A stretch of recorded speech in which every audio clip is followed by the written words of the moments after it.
All right, welcome to the Creations of Cashflow podcast. On this podcast, we discuss strategies to maximize your creativity and help you achieve financial freedom.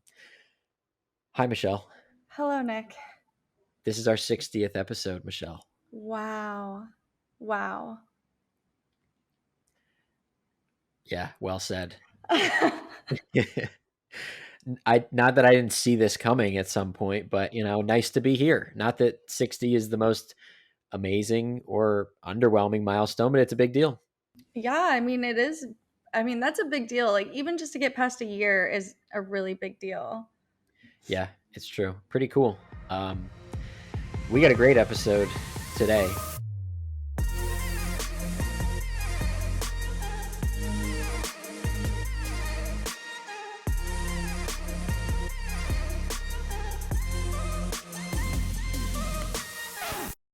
Today we're talking about just how to be unbothered, because that is something that I feel like people say about both of us a lot. They're like, you guys really seem to keep your cool when things go wrong. And we'll certainly tell a funny story of things going wrong recently, I guess.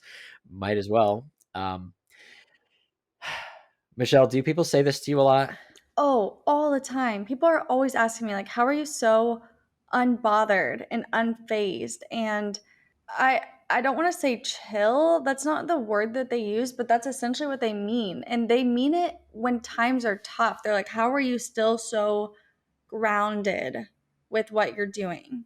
Yeah, I get it all the time too. I mean, obviously I see it in you. It's easier to see in other people than see in yourself, but like just to validate that, like it's true. Like you don't really get rattled by I think I've seen you rattled, like actually rattled once or twice, maybe three. Yeah. Only two come to mind though. So one of them obviously got swept under the rug. But anyway, it's just so valuable because like in life, in business, like there's always so much shit getting thrown at us, and you truly need to be able to just like let that run off your back. Yeah, it's essential. You have to. There are so many things that happen in my life. I know we talked about this recently, like with that stupid smoker thing a few episodes ago. Like, there are just so many things that happen to me that, like, I don't even think it's worth mentioning typically.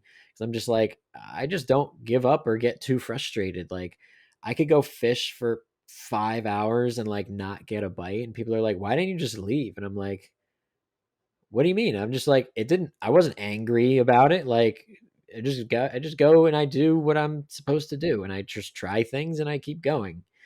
And I don't let it bother me. And like, this happens a lot in golf too. Golf is like a pretty big part of my life. And I play golf with a lot of different people, and a lot of people get really mad when they're not doing well or they don't hit a good shot. Cause it is a frustrating game for sure. But like, I don't ever let it frustrate me, because it's like, if you just lean into gratitude and like having gratitude for everything, then you'll just realize like your problems don't matter at all.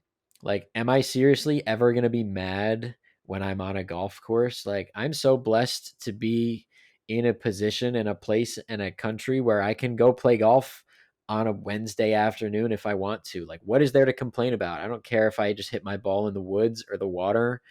Like, pro- problems are just so minor and people make such a big deal out of them, and I refuse to be bothered by anything.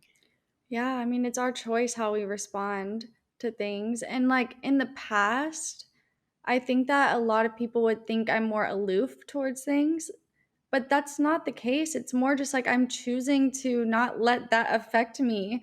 But I know a lot of people have it's an addiction, but they have an addiction to that feeling of anger and stimuli and adrenaline. And that's why a lot of people who have anger problems, it's an actual problem. That's why they have anger management. It's because they're addicted to the feeling of getting angry.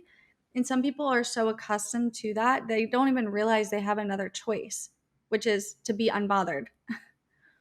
Yeah, it's true. A lot of people, their just immediate reaction is negative to things, and it's like, It all starts with your mindset, and like you can decide how you react to things in life. Like the way that you start your day is going to determine like are you being proactive or reactive? And that to me is like such a big tool in being unbothered, because if you wake up late to your, and I used to do this by the way, I'm no perfect person. Like I used to wake up every day at the last possible minute that I could before I roll into work because I didn't want to go to work. So I was like, I'm just reacting to the day. Like my alarm goes off, I know I can snooze it 4 times and still be just fashionably late enough to not get in trouble, and I'm just reacting to the day. And then there's traffic and I'm all pissed because I'm stuck in traffic even though it's my fault because I wasn't proactive about the day. And it's like you're setting yourself up to let things bother you. Or then like one of my tires is a little bit flat and I'm like I got to put air in this tire now, and I'm reacting to all of the things happening to me. Versus if I was proactive, if I woke up an hour before I needed to even get in the car and I started my day doing something that makes me feel good and I'm proactive about everything and I take a few moments to be grateful that I even have a job to show up to. It's like that helped a lot. Obviously I didn't do it every day because I didn't like my job, so like it would eat at me, but I would do my best to be proactive and not reactive. And those days I would always be pretty unbothered. Yeah. I think that this even goes into like the people in your life too, and how to get things you want even with like friendships or relationships. It all goes down to like the law of detachment. Have you heard of that? The law of detachment? I have, but explain it to me. I feel I'm not super familiar with it. It's where you don't rely on other people's validations to feel good, and that you don't take things too personal. Like if, and that goes obviously with business, but even with just like friendships, or if somebody's not happy for you, it's really detaching yourself from the end result. It is detaching yourself from how something will come out, because as good as it feels to have a video go viral, we've talked about how it's so important to also not let that affect you too much, because then it can also affect you the opposite way too much as well. Yeah, that makes perfect sense because like I also see like if I go golf with someone and they hit a great shot after a bunch of bad ones, now they're like on this high and I'm like just just chill. Like just enjoy yourself and just play the game. You know, like you can't be having like these high and low mood swings and let yourself be attached to the outcomes of the things that are happening around you, like because more bad things are probably going to happen than good things, at least in life, the way I see it. Yes, definitely in life. And again, this just goes to like, I mean, relationships are one of the biggest things that people have this problem with, and it's cuz it's like an attachment thing, especially with friendships. Not even just like romantic relationships, but I mean, we always want to make things personal cuz our world revolves around us, but a lot of times it's really what is going on with the other person, and you have to detach yourself from how something will do. You have to remove yourself from how something will perform on social media. And it's crucial. And that's how you become unbothered. They have this like saying, a lot of people say it, where it's like hot and unbothered. And it's kind of like, it's so attractive when people are unbothered and they're confident. It is just, it's a within beauty that it does get projected outwardly. And it's so real too. Yeah, I really love the feeling of being level-headed, like when I go fishing and like I'm not having a ton of luck, like I'm going to still be grateful that I had a good day. And when I'm fishing and I'm like catching tons of fish, like I'm also fully prepared to just be like, "Hey, it's not always going to be like this," or like things could turn, the weather could change, the wind could change, and I might go from like having all the luck in the world to none all of a sudden. And I'm like, I'm just going to be grateful for every moment that I have.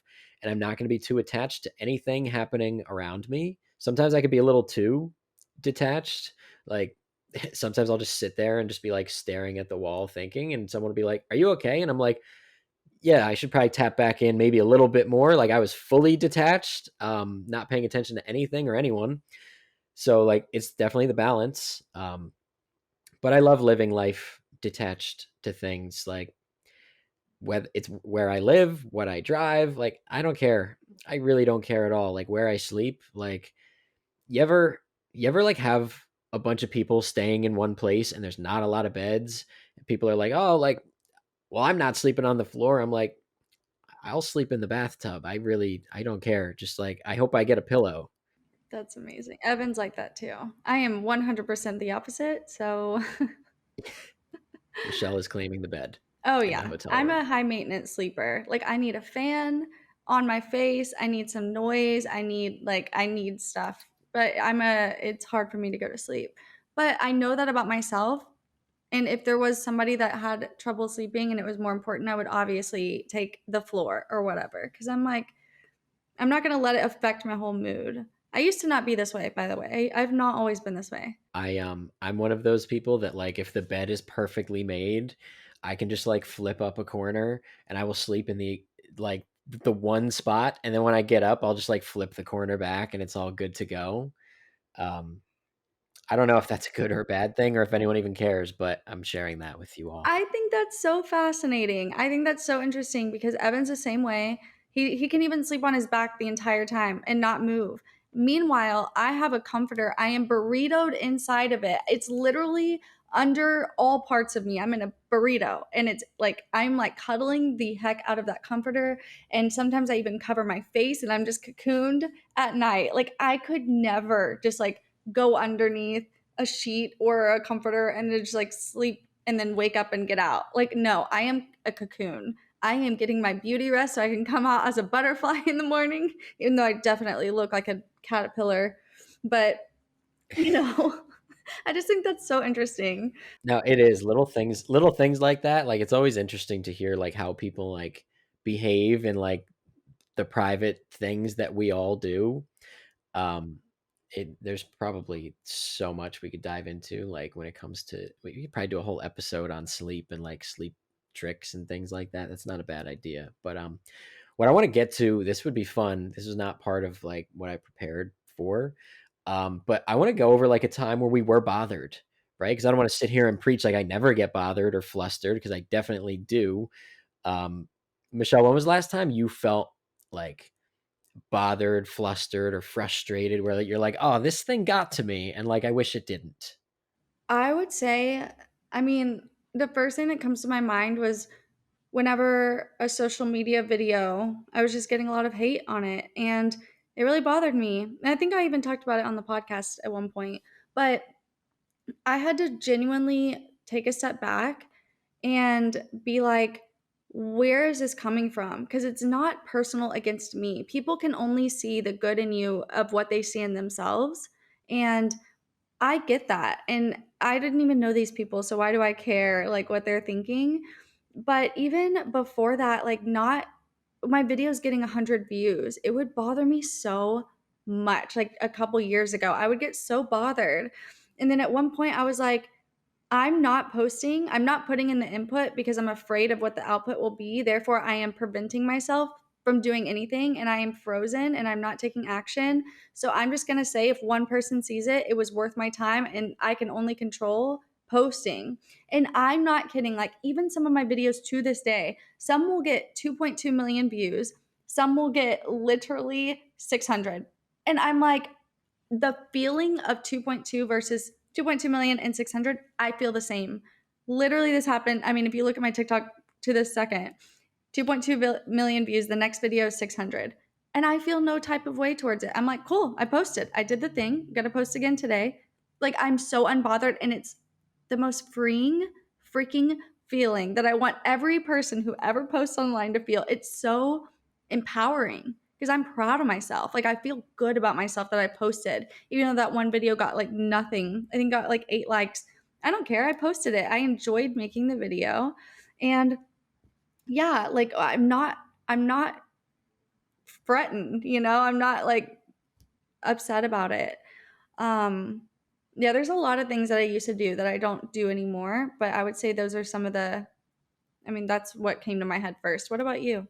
That's what comes to mind for me trying to think of a moment when you were like flustered as well. Like, it's that exact one, and it was like, I think it lasted a day, and then you were like, oh yeah, I'm totally over it. Like, took a minute to process, don't care, not sure why that bothered me. And I was like, that was impressive. um for me, it was definitely Monday when we were hosting a live call with probably 60 or 80 people on it. And everyone's like cameras are on and someone I don't even know like I don't even know how to describe what happened, but someone just joined with a fake name and some guy, obviously, I don't, not to, well, never mind. I won't even go there, but I was just going to say, I feel like that is only something like that creepy men would do.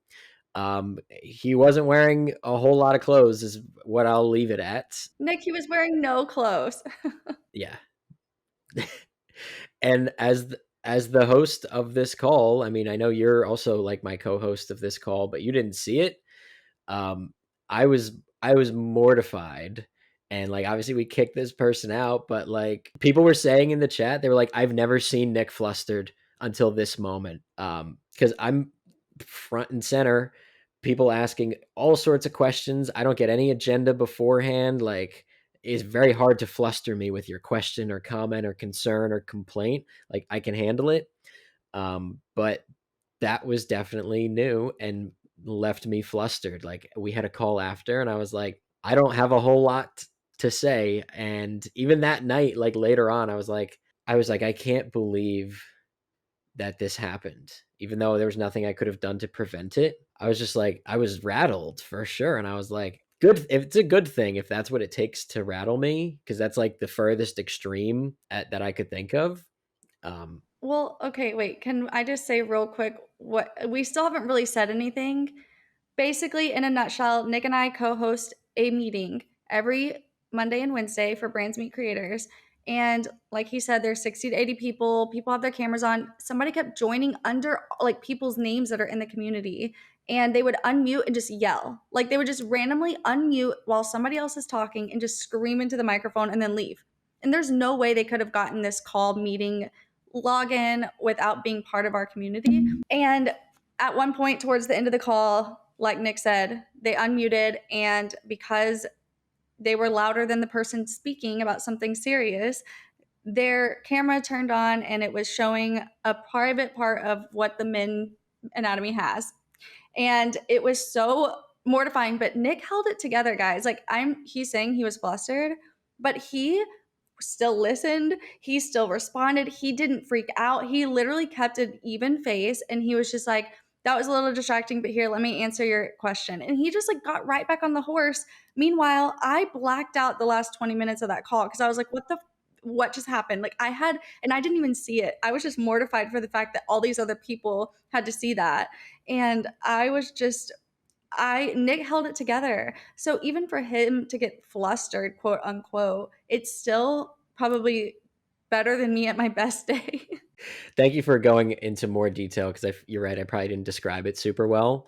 Yeah, that was the last time I could think of that. I was like, okay, that got to me. And even still, like you said, other people were like, you didn't really skip a beat. I was like, Yeah. oh, okay. Well, I felt rattled for sure. Yeah. I mean, you did internally, but thankfully you didn't project that onto others, which is what I think is a huge gift of yours. A lot of people can't help but project. They do not have a poker face at all. And the energy is real. Like you can feel it. You're good at like maintaining an even keeled spirit. I'm glad you mentioned that. Thank you also for the kind words. But you're right. That's a big part of like this being unbothered is like, don't ruin don't people say this and I love this. Don't yuck other people's yums. Mm. You know, like don't ruin things for someone else just because you let it affect you. Like you don't be miserable to be around just because you're flustered and you need to work on being unbothered. Like don't let it ruin everyone else's time, you know?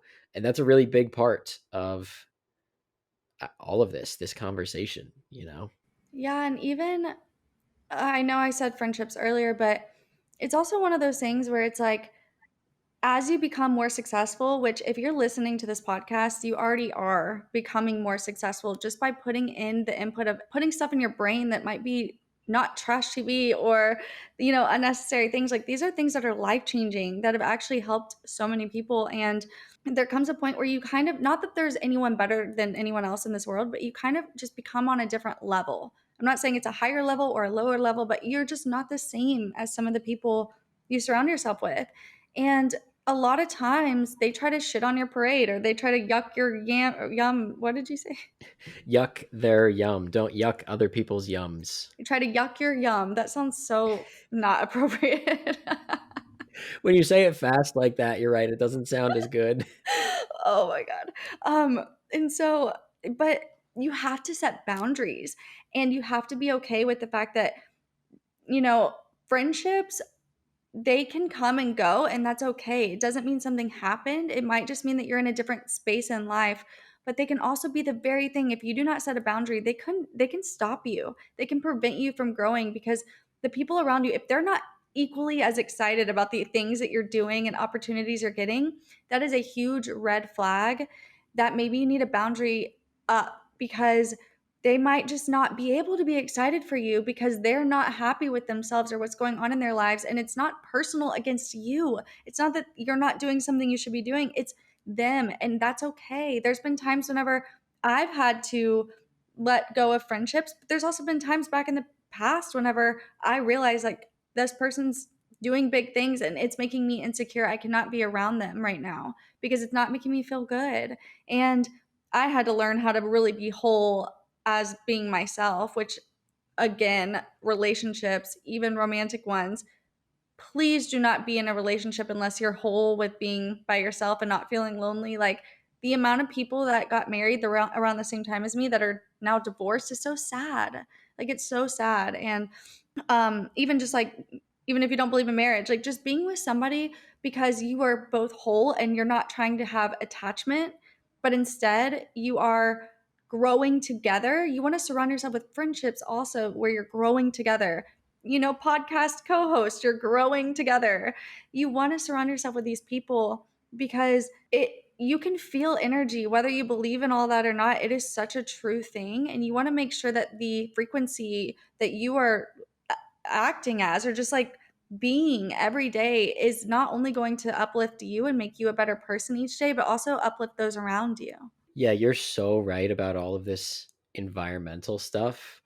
Um, what an ineloquent way to put it, environmental stuff. But the people you surround yourself with and the frequency that you vibrate at, because it's not even a matter of like if you believe in vibration or not. Like everything is vibrating and everything's vibrate at different speeds and frequencies. It's not even a matter of like whether people believe in it or not. A lot of people I know choose to ignore that and they don't like to think about things like that. But to me, like I can't surround myself with people that are not high vibration for more than a certain amount of time because I start to feel it. I start to feel myself taking it on and I'm like, okay, time for me to go. I need to go. I need to go meditate. I need to go do this, do that. Like it's hard. It's really hard sometimes because a lot of the time like you might be stuck with people that are not high vibration, like it could be friends, family, someone that you have to see often because they're a coworker or whatever. Like it's hard. So you really do need to protect your own energy and like get really good at not letting things affect you. Like I don't bow into arguments as easily as I used to, especially when I was younger. Like I love a good debate. Um, but like heated arguments, I always see myself out no matter who is right or wrong. I'm like, I'm not gonna I'm not gonna even stoop to the level of like shouting about something like this or like you're cutting me off while I'm trying to speak. Like, okay, cool. I don't even want to say anything. Whatever we're talking about doesn't matter to me enough to try and speak over you. And this happens around people that drink a lot. It changes your vibration. Like I'm all for like getting loose with a couple drinks. After after our Monday Q&A, people were Venmoing me and they were like, "Would you mind going and getting drunk, please, because you deserve it?" And I was like, "Okay, understood. I understand the assignment." But like typically, like people that drink a lot, they don't vibrate super high. They just don't, and they like to argue and I don't like either of those things. So I need to keep it at a distance. I need to keep myself in environments that make me feel good. Like I need to listen to my meditation music I need to get things off my chest and write in my journal. I need to sit there in silence and just go through the inbox in my mind and just like sort through things. And that's some of my strategies to stay unbothered. Yeah, those are really good. And it's also one of those things too where it's like, I know this isn't about being unbothered directly, but it's like if you are taking care of yourself, then others will see that too. If you're respecting your body and taking care of yourself, people will respect you and take care of yourself. They're not going to respect you more than you respect yourself. And so it's one of those things where it's like you can be unbothered without being aloof, without not caring, but just not letting it affect you. There are so many things that used to really affect me, and I had to learn what was worth being affected by, like what is worth arguing about. It really just honestly depends on who it is, because I love a good debate, but if the person is just not even capable of opening up their mind or listening and they just want to talk and they're not even open to hearing anything else, I don't even waste my time on them. I'm just like, I don't even want to give you my breath. You are not, your my time is not, you're not worth my time, basically. That was so mean to say, but it's like I don't want to waste my breath on you, and I mean that. So yeah. I was also going to say, don't take advice from people who do not have what you want. I know I've said that before, but so many people take advice from people they respect. But if that person doesn't have what you want and they're not living the life you want, then really be careful about who you allow to speak into your life. What are some of those things that you feel like used to bother you more, but not anymore? I think when it comes to business specifically, if a door would close, like if a client could no longer work together, or if a brand didn't want to continue a collaboration, or if I didn't get an email back, I would get so bothered and I'd be like, what's wrong with me? Like, it would just hurt, you know? I would really let it affect me instead of just trusting that the universe or God, whatever, just had a plan, and that if a door closes, it's because one that is better is meant to open. And I had to really learn that and trust that that was real. And it is. Anytime a door has closed, ever, I just know I actually get excited. We've talked about this before on the podcast. We were where we would be like, okay, great. That means something better is about to come. That means that's allowing space for something better to come. Same with people, with relationships, with friendships. Like, I don't just surround myself with brand collabs because of the money. Like, I let it, if it's not worth my mental sanity and if it's not bringing me joy, I just don't give it my time. I can't, because I don't want that in my life. I'm so unbothered by doors closing or friendships, us just kind of growing apart, because I'm like, it's not up to me. I don't know what I'm trying to say. Do you know what I'm trying to say? I think you were doing a great job portraying that, actually, like just breaking down like that you don't allow things to chance to not work out for you, because you're like, if something's not working out, I just know it's because I've got better things coming, versus if something doesn't work out and then you let it bother you and frustrate you and put you in a bad mood, you might have tunnel vision and miss out on the better thing that's like, hey, I'm right here waiting for you, and you're still pissed about the other thing. You just reminded me of the penthouse thing. Yeah. I totally forgot about that. That's how unbothered I am, because I'm like, whatever. Okay, so I've dreamed about moving into this penthouse for so long. Like, it's always been my top dream. And so with dreams sometimes do come tunnel vision. And I've learned that obviously if I have a dream and I have a path and I have a action step, action plan, a lot of times, Nick, that whole thing gets erased and it's a whole new thing, but it's still like, I'm glad I did something. So I was going to move into the penthouse. I applied. Like, I didn't even think that it wasn't an option. I was like assuming this is going to happen. I mean, it's the next step in the business. I can get more brand collabs, refurnish my apartment, do a whole series on YouTube, whatever, whatever. And it gave me tunnel vision because I didn't even consider maybe staying in my current unit a little bit longer. Well, as I was applying and things started to like happen, I suddenly was like, I feel weird about this. And it wasn't even financial. I just felt some type of way. And anytime I've tried to control things in the past, like it's been not good. Like, I cannot make something happen that's not meant to happen, and if I do, it's not good. It's not what's best for me, you know? Like, I've learned to just kinda let things come my way and leave my way whenever it's meant to be. And so, I started to feel some type of way about it because something wasn't working out, and I suddenly, it's like my vision got cleared and my tunnel vision opened to my peripheral vision. And I started to see all the other things that I could do in my current apartment. I am so blessed and grateful that I even live in this unit. You know, it's still like really nice.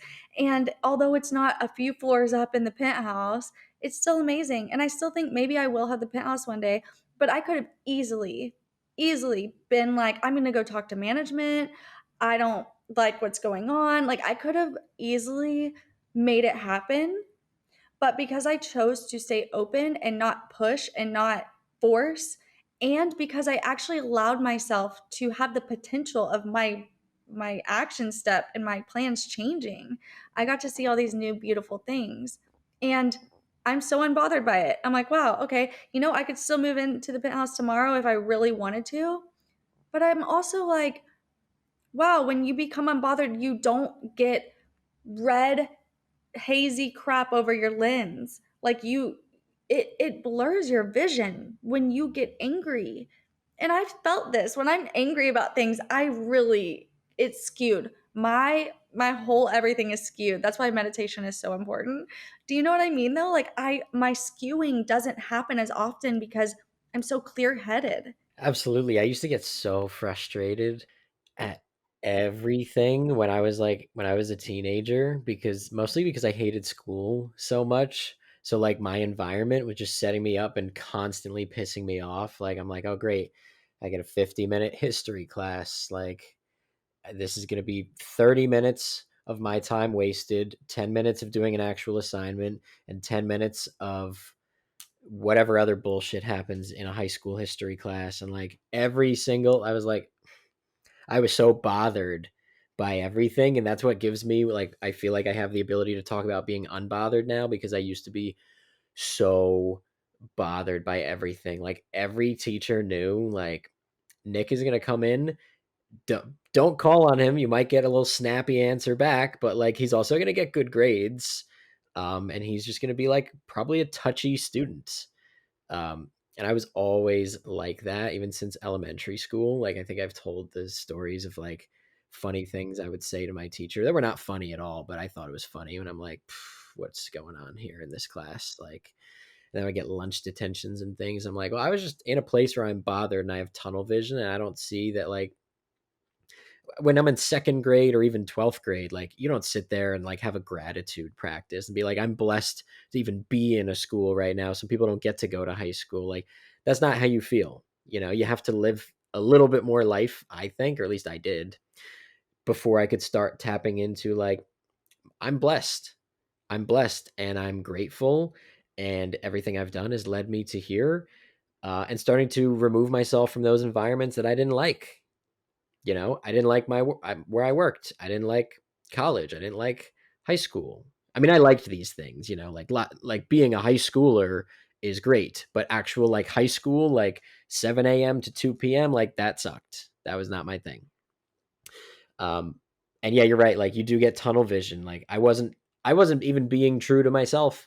I was just being like negative Nick in a classroom, just feeling stuck. And then I eventually removed myself. I taught myself to be unbothered and gave myself the space to be me, who I really am, which is like not like negative Nick. Like I'm actually like a soft and extremely like toxic positive style individual. And I wasn't even getting a chance to be that person. But here we are now. Well, and that's another thing too is like you attract like-minded people. So if you're being negative all the time, you're going to attract negativity. You're going to see it on your social media feed. You are feeding into whatever you are thinking. Like that shape your thoughts shape your entire reality. And so if I knew you in high school, I would be like, dude, he's so freaking annoying with all his complaining. Like I can't even get like I just need to like separate myself. Even though there are a couple people in my life that kind of have negative tendencies, but I like these couple people only because I love debating with them and giving my positivity. Like it's fun and it's only like 1 hour a week. You know, it's not like I talk to them all the time. But you want to evaluate, are you the type of person right now who's unbothered? And you know, it might be seasons. We all go through seasons. Maybe something tragic happens and your frequency isn't high. That's okay.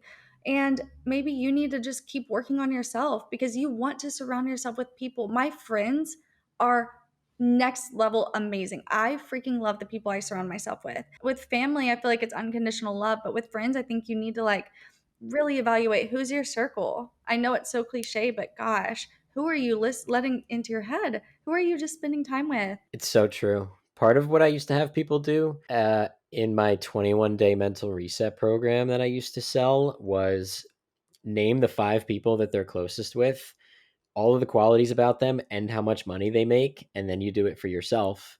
And then the goal is for you to have a realization of like, oh, I quite literally am who I surround myself with, so that you can start understanding why I'm about to put you on, and I'm going to make you start reading books and listening to podcasts and doing things, because you don't have to remove friends from your life or family members. I mean, sometimes you do, but you don't always have to. You can just start to insert better influences in the mix to balance things out. You know, sometimes that's all it takes. You don't always have to cut off everything. Maybe like you said, Michelle, it's just a boundary. It's not a permanent ban, it's just a boundary. You know, it's just like a hey, like we got to keep it right here, and starting to insert some better influences in your life. And if you're listening to this podcast and you appreciate us influencing your life, do us a favor. This is the best way you can influence us. Like, I bet if you're listening to this right now, you've been meaning to get around to leaving us a review or sending us that voice memo on creationtocashflow.com so we can do an episode for you. Let this be the moment that you're like, I've been meaning to do it and I always listen in the car, so I never actually get around to it, or whatever your reason is. Let this be the moment that you actually do it. Like, go leave us that review. Go give us a good rating if you're enjoying the episodes, and go leave us a voice memo so that we can start answering your questions and building episodes around the things you want to learn. We might even play your voice memo. But if you've been meaning to do it and you've been so unbothered listening that you haven't yet, take a moment to do it. You're going to be glad you did. Yeah, and we'll be very grateful for the time that you did that. Yes. Are there any other things that we should emphasize, reiterate, or maybe unpack, Michelle? I would just say assess where your validation comes from. What makes you feel good? Is it something you can control or not? Because you don't want things that you can't control the outcome of to be what validates who you are as a person, because that's not good. It's not consistent. Like, you need to love who you are, how you look, what you do, like your gifts. There's reasons you are the way you are, and learning to just embrace those instead of trying to be someone you're not. Like, I had a huge, big, eye opening thing happen to me, and I think it was like 2016, where I had to really take a step back from who I was, and I started to just dim everything about myself because I did not want this person to feel lesser than, and I was triggering them by just being myself, and I felt so bad about who I was. I was like, "Oh my god, I didn't know you felt that way. I didn't know I made you insecure," because I did not know how to handle that. I did not know what boundaries were. I didn't know it was okay to be who I was, and that their feelings weren't actually about me. It was them, and they had themselves the problem, and I was just a part of what made them see it. And I literally stopped being who I was for a while because I felt so bad because I didn't want anyone else to feel bad. And so I found this I wouldn't say rock bottom, but I found myself at this place where I was just becoming exactly who I knew they wanted me to be, but like I had no idea who I was anymore, and it sucked. And I had to really learn who I was, and again, love who I was. I had to learn how to love exactly who I am. I am the way I am for a reason, and I can't change who I am, and nor should I surround myself with people who want me to. I went through something similar around that time too, just like constantly being at bars and places that didn't inspire me, and like molding myself into like who others wanted me to be.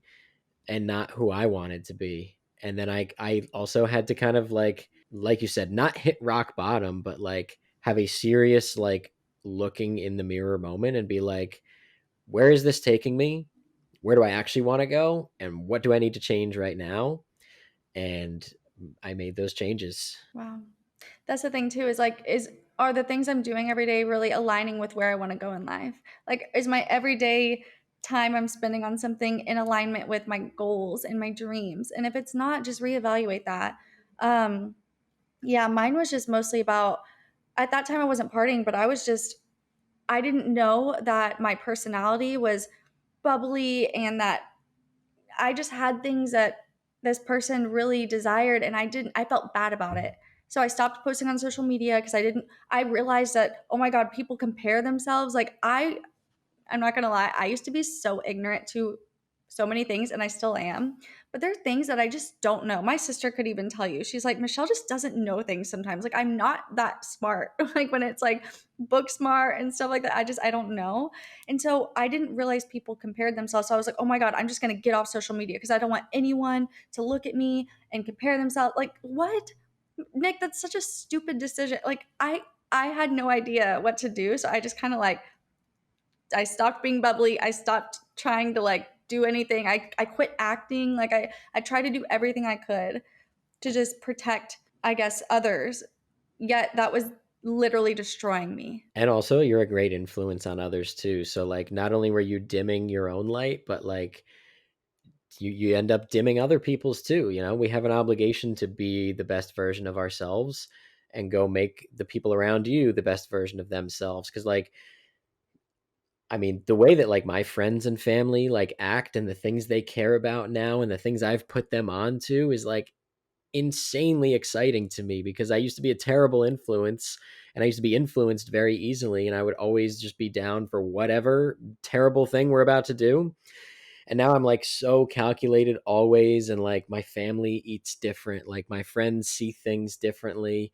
And I'm not out here trying to make everyone change, like whatever, people can be who they want to be, but like I'm just out here unbothered being myself and it's rubbing off on other people in a good way and you're doing the same, Michelle, and it's really exciting, especially to record these conversations now 60 times and share them with our amazing listeners. I love that. I will say one more thing you just reminded me of about being unbothered. I'm also unbothered by what other people do. If it doesn't affect me, I actually get excited when somebody's confident about something or they're excited about something. I'm excited. I don't even know what it is. Even if I don't agree or I thought I didn't agree with it, I'm always so open minded to be. I'll listen, and then a lot of things just don't bother me that used to bother me. What somebody else is wearing, I don't give a crap. I just don't look at other people and observe them in a judgmental way. I just do not do that. And I when I'm now around people that do that, I'm like, "Oh my God, why do you care? Why are we talking about this? This is so irrelevant." Like, who cares what they do? Who cares what they posted? Who cares what they look like? Who cares what they said? If it doesn't hurt me or affect me or kids or anything directly, like, so what? Like, why are we putting so much emphasis on finding bad in so many things? It's just toxic. Yeah, I'm the same way. I'm big anti gossip. Like people hate to gossip around me because I often shut it down or take the side of the person that they're talking about because they're not there to defend themselves and I'm like, why are you so hard on that person? Like you don't know their story or whatever. Anyway, we could probably go on for a while. We could go down that rabbit hole, but this has been an amazing episode. And like I said, if you guys have been listening and you've been thinking about it and you've been almost getting around to it, but you're always driving or this or that, go to creation2cashflow.com. Leave us that voice memo. Leave us a good review. Leave us a little message, whatever it is. Just support us because we're going to keep supporting you guys. And that's it. We love you and we'll see you.